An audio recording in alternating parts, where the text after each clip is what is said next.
आपने ये तो ज़रूर सुना होगा कि जेलों में कैदी अपने कामकाज में और अधिकारियों द्वारा उपलब्ध फैसिलिटीज़ में अपनी ज़िंदगी के चंद दिन वहां आराम से बिता रहे हैं। पर अगर मैं कहूं कि जेल में गैंगस्टर लोगों के बर्थडेज मनाए जा रहे हैं, उनके फ़ोटोशूट के लिए तैयारी की जा रही है, तो आप शायद यकीन नहीं करेंगे। मैं बात कर रही हूँ जम्मू कश्मीर के कोट भलवाल जेल की, जहाँ अय्याशी का अड्डा बना। बर्थडे पार्टी, मैच का ऑर्गेनाइजेशन और फोटोशूट आ रहे हैं गैंगस्टर और सो रहा है प्रशासन। नमस्कार दर्शकों, मैं हूं कोमल प्रभाकर और आप देख रहे हैं सच न्यूज़ नेटवर्क। जम्मू के कोट भलवाल जेल गैंगस्टरों के लिए अय्याशी का अड्डा बन गई है। कुछ दिन पहले ही जेल में बंद गैंगस्टर सन्नी बाबा और अमनदीप हत्याकांड में शामिल रॉयल सिंह ने पार्टी मनाई। इसकी तस्वीरें भी खींची गई। इन तस्वीरों से सांबा और अन्य जिलों के गैंगस्टर भी दिखे। तस्वीरें वायरल के बाद पुलिस महकमे में हड़कंप मचा। शायद यही कारण है कि गुरुवार को CID की कार्रवाई करनी पड़ी। सूत्रों के अनुसार कुछ दिन पहले एक गैंगस्टर का जन्मदिन था, जिसकी जेल में पार्टी की गई। जेल में एक मैच के बाद जेल में बंद सन्नी बाबा और रॉयल सिंह ने अन्य गैंगस्टरों के साथ मिलकर तस्वीरें खींची। हालांकि ये दोनों गैंगस्टर एक दूसरे के खिलाफ रहे हैं, लेकिन इनका एक साथ होना और फोटो खींचकर वायरल करना पुलिस महकमे को काफी खटका और इसके बाद ही जेल में छापामारी की गई। ये फोटो कई पुलिस अफसरों के पास भी पहुंच गई। इसके बाद ADGP जम्मू मुकेश सिंह ने CID के साथ मिलकर कार्रवाई की। रॉयल सिंह ने जेल से रची थी नागो के घर पर हमले की साजिश। कुछ महीने पहले नागर सिंह उर्फ नागो के घर पर हुए हमले में पुलिस ने 15 हमलावरों के खिलाफ केस दर्ज किया। इस हमले की प्लानिंग रॉयल सिंह ने जेल में की थी। उसने एक जेल कर्मी के साथ मिलकर प्लान बनाया और अपने गुर्गों से हमला करवाया। रॉयल सिंह अमनदीप हत्याकांड में शामिल है। उसने नागर सिंह के बेटे के साथ मिलकर अमनदीप की हत्या की थी। सवालों के घेरे जेल प्रशासन। कोट भलवाल ही नहीं बल्कि श्रीनगर की सेंट्रल जेल भी सवालों के घेरे में आ रही है। पहले श्रीनगर की सेंट्रल जेल में आतंकियों के पास से मोबाइल फ़ोन और अन्य सामान मिलता था। यहाँ NIA ने 2018 में पुलिस CRPF के साथ मिलकर छापा मारकर 25 मोबाइल फ़ोन, सिम कार्ड और पाकिस्तानी झंडे बरामद किए थे। इसके बाद श्रीनगर जेल से कई आतंकियों और अपराधियों को तिहाड़ और कठुआ की जेल में भेजा गया। 1.5 साल पहले भी जेल में जैश के आतंकी के पास मिला मोबाइल। पुलिस ने 11 अप्रैल 2020 को कोट भलवाल जेल में बंद जैश-ए-मोहम्मद के आतंकी अब्दुल रहमान मुगल से भी मोबाइल फ़ोन और सिम कार्ड बरामद किया था।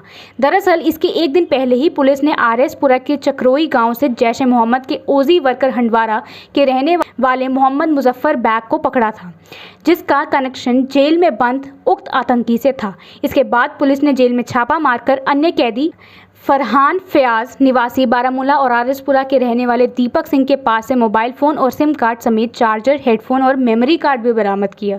अभी 3 महीने पहले ही CID ने जेल में छापा मारकर 7 मोबाइल फ़ोन बरामद किए थे। अब ये तीसरी घटना है। जेल में जैमर तक नहीं। सूत्रों के अनुसार अति संवेदनशील जेल होने के बावजूद इसमें जैमर नहीं लगे हुए। जेल में 2G मोबाइल फ़ोन को जाम करने वाले जैमर लगा हुआ है, लेकिन इस समय 4G चल रहा है। ऐसे में ये जैमर किसी काम के नहीं है। इतना कुछ होने के बाद भी जेलों में जैमर नहीं लग पाना जेल प्रशासन अव्यवस्था को उजागर करता है। सेंट्रल जेल कोट भलवाल के अंदर वीरवार को छापामारी करवाई में कैदियों के पास से मिले मोबाइल फ़ोन और अन्य सामान बरामद होने के बाद जेल विभाग ने विभागीय जांच शुरू कर दी है। DIG जेल विभाग इसकी जांच करेंगे। बताया जा रहा है कि जेल के कुछ कर्मियों की पहचान की गई है जो आतंकियों और गैंगस्टरों की मदद कर रहे हैं।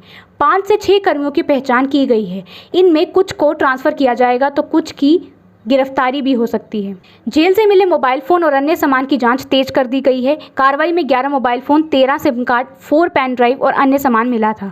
इनमें से सिम कार्ड साइबर पुलिस को दिए गए हैं, जबकि मोबाइल फ़ोन, मेमोरी कार्ड और पेन ड्राइव आदि को साइबर पुलिस और चंडीगढ़ की FSL लैब कर इसके भीतर की जानकारी का पता लगाएंगे। मोबाइल फ़ोन से नशा तस्करों और गैंगस्टरों के नेटवर्क चलाने की पूरी जानकारी है, लेकिन आतंकी इसका कितना इस्तेमाल कर रहे हैं ये भी जाँच होने के बाद ही पता चलेगा।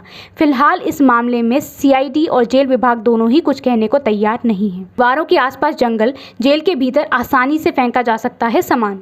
Jammu high security central jail की सुरक्षा व्यवस्था में कई खामियां हैं। इनकी खामियों का फ़ायदा उठाकर कैदी जेल में रहकर अपना नेटवर्क चलाने में कामयाब हो जाते हैं।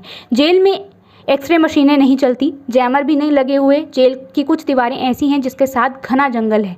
ऐसे में बाहर से नशा, हथियार, मोबाइल या फिर अन्य सामान आसानी से अंदर फेंका जा सकता है। जानकारी के अनुसार कोट भलवाल जेल में 800 से ज़्यादा कैदी बंद हैं। 287 कनाल के क्षेत्र में बनी जेल में कई पाकिस्तानी आतंकी और गैंगस्टर सज़ा काट रहे हैं। जेल की दीवार नंबर 3478 की ऊंचाई 18 से 20 फुट है, जबकि इसके पीछे जंगल है और बाहर से इन दीवारों को फांदना हो तो ऊंचाई और कम हो जाती है। इन दीवारों से कैदी बाहर से ड्रग्स और मोबाइल फ़ोन तक मंगवा रहे हैं। गठजोड़ इस कदर है कि जेल के अंदर होने वाले निर्माण कार्य के लिए आने वाले वाहनों से भी मोबाइल और अन्य सामान मंगवाया जाता है।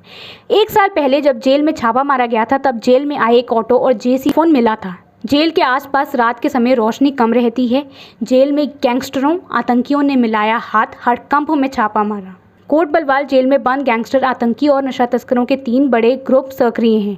इनमें से 2 ग्रुप आपस में प्रतिद्वंदी रहे हैं, लेकिन इन लोगों ने आपस में हाथ मिला लिया। इनके साथ जेल में बंद एक पुराना आतंकी भी साथ दिखा, जबकि सांबा और कुछ अन्य जगहों के गैंगस्टर भी एक साथ दिखे। इन लोगों के साथ होने की कुछ तस्वीरें बाहर आ गई हैं, जो पुलिस अधिकारियों तक पहुँच गई। इन तस्वीरों को देखकर पुलिस महकमे में हड़कंप मच गया। इससे पहले कि ये लोग मिलकर किसी वारदात को अंजाम देते, पुलिस, सीआईडी और सीआरपीएफ ने संयुक्त कार्रवाई कर छापा मारा। जानकारी के अनुसार संयुक्त टीम ने एक कैदी की तलाशी ली और उनके पास से मोबाइल फ़ोन बरामद किए। बताया जा रहा है कि पुलिस महकमे की ओर से गैंगस्टरों के एक साथ होने की सूचना के बाद ये बड़ी कार्रवाई की गई है। सूत्रों के अनुसार जेल में 300 मोबाइल फ़ोन इस्तेमाल किए जा रहे हैं, लेकिन तलाशी में 11 मोबाइल फ़ोन ही मिले। इसी के साथ मैं कोमल प्रभाकर लेती हूँ आपसे इजाज़त। जय हिंद।